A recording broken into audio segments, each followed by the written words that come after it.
Os Estados Unidos estão movimentando uma enorme quantidade de tropas e equipamentos militares para a região do conflito entre Irã e Israel. A estratégia abre uma possibilidade do país intervir tanto na proteção ao aliado, Israel no caso, quanto em autodefesa em relação às ameaças iranianas de atacar bases americanas. O apresentador do Conexão, Marcelo Favalli, já está aqui para explicar a dimensão desses movimentos. Favalli, boa noite para você. São minimamente preocupantes. Sim, Cris muito Pelágio, preocupantes, né? Você falou enormes quantidades, não é nenhum exagero. Eu vou pegar emprestada essa sua expressão e mostrar para todo mundo algo que é uma movimentação de tropas que a gente não vê há bastante tempo e isso deixa muita gente arrepiado, inclusive nós. Boa noite a todo mundo que nos acompanha. Por enquanto, as notícias elas são um pouco superficiais. Só que entre as entrelinhas, a gente tem uma margem de interpretação, que é essa enorme movimentação de tropas e gigantescos equipamentos de guerra dos Estados Unidos em direção, ora, do Irã e em direção, ora, de Israel. Vamos colocar tudo aqui em perspectiva no mapa, porque os Estados Unidos, depois da Segunda Guerra Mundial, tomaram uma posição de serem a polícia do mundo, sem nenhuma crítica, mas existem 6 frotas americanas de porta-aviões, com cruzadores, com submarinos, vagando pelos oceanos que podem ser mobilizados a qualquer momento. O que a gente vê nos mapas e informações oficiais da Marinha e das Forças Armadas em geral dos Estados Unidos é que essa movimentação de grandes estruturas, leia-se, porta-aviões, já começou. E elas indicam estes caminhos. O Nimitz, que fica aqui no Sudeste Asiático, já se direciona pela movimentação, indica que ele está indo para o Oceano Índico, e aí, de novo, abre uma margem de interpretação que ele está vindo aqui, talvez, para a costa do Irã. Outro monstro de guerra, que é o USS George H.W. Bush, um dos maiores porta-aviões da frota americana, está saindo da sua base em Fort Knox, Virgínia, e muito provavelmente se deslocando pelo Mediterrâneo, o que alcançaria a costa de Israel em alguns dias. Também a Força Aérea já está deslocando 20 aviões tipo KC, que são aqueles capazes de abastecer jatos em voo para bases americanas que ficam na Europa. Isso sem contar uma base que os Estados Unidos têm no Bahrein, onde os americanos mantêm navios de guerra, e o CSG Vision, que é outro navio de guerra que já fica ancorado aqui nessa parte do Oceano Índico.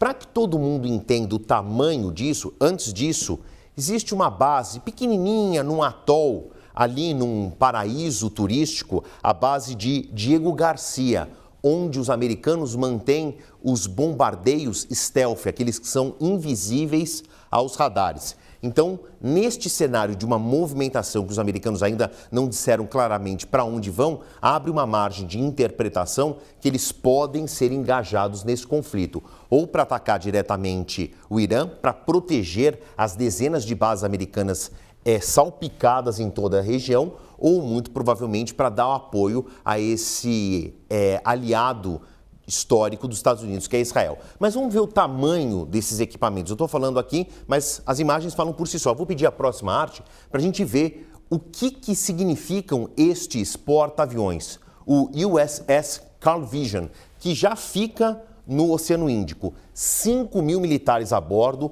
capaz de levar 75 aeronaves entre caças e helicópteros. E um porta-aviões nunca navega sozinho. Ele tem os seus destroyers, cruzadores, para manter uma proteção e terem ações efetivas de guerra que apoiem o porta-aviões. O SS Carl Vinson leva 5 outras embarcações de apoio. Vou pedir a próxima arte, e esse aqui é um dos menores, tá? Olha o tamanho desse monstro, USS George H.W. Bush, em homenagem ao primeiro presidente Bush, o Bush pai, 5.680 militares a bordo, 90 aeronaves e navega com 7 a 8 embarcações também de guerra de apoio.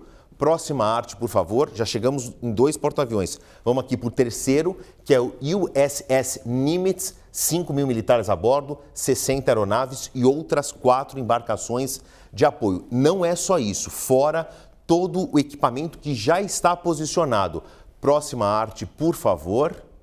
A gente tem aqui os equipamentos que eu falei, né? 20 aviões KC que já estão voando dos Estados Unidos para bases americanas na Europa, capazes de abastecer jatos em voo, 6 bombardeios B-2, desse aqui sistema que ele burla radares, é invisível a detecção do inimigo. Eles estão naquela base de Diego Garcia, que fica ali no atol no Índico, e 6 navios de combate americanos que já estão no Bahrein, todos mobilizados para uma situação emergencial de ação de último minuto.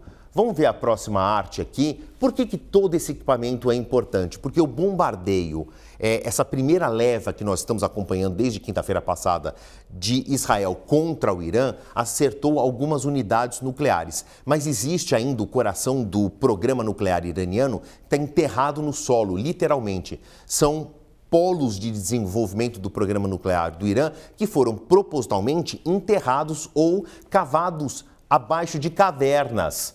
Há exemplo da usina subterrânea de Fordo. Isso precisaria um enorme contingente de ataque, bombardeio muito específico, estes que os americanos têm de sobra com esse enorme contingente para atingir aqui, ó. Essa é uma imagem de satélite da usina de Fordo. A gente entende a dureza dessa rocha, a densidade do terreno, e para atingir algo que está bastante subterrâneo, pelo menos a mais de 150 metros de profundidade, precisaria de um bombardeio muito específico, esse que os Estados Unidos aparentemente estão mobilizando e dariam esse apoio a Israel. Israel já atingiu outras unidades do programa nuclear do Irã, mas essa grande usina de Fordo, enterrada na terra, ainda não. Deixa eu pedir a próxima arte para a gente concluir como é que está a movimentação política de tudo isso, que pode indicar aí uma iminência de guerra. O Donald Trump falou público e notoriamente na sua rede social: eu peço uma rendição incondicional do Irã. O Keir Starmer, primeiro-ministro do Reino Unido, com quem o Reino Unido, que lutou com os Estados Unidos na Primeira e Segunda Guerra Mundial, já deslocou jatos e aviões de abastecimento britânicos também para bases britânicas na Europa, da Europa para o Oriente Médio, justamente para caso de um engajamento ele pelo menos proteja suas bases ou venha apoiar os seus aliados. Vladimir Putin e Xi Jinping, que são conectados com o Irã por questões menos ideológicas e mais econômicas, terão uma reunião por telefone, informação confirmada pelo Kremlin, e essa reunião deve acontecer ainda esta semana. Então, todos esses movimentos abrem uma margem de interpretação nossa para que esta guerra, talvez, ela não se limite apenas a Israel e a Irã. Cenas dos próximos capítulos. Sim, acompanhado muito de perto por todos nós, especialmente por você. Oh, parece uma novela que está virando filme de terror.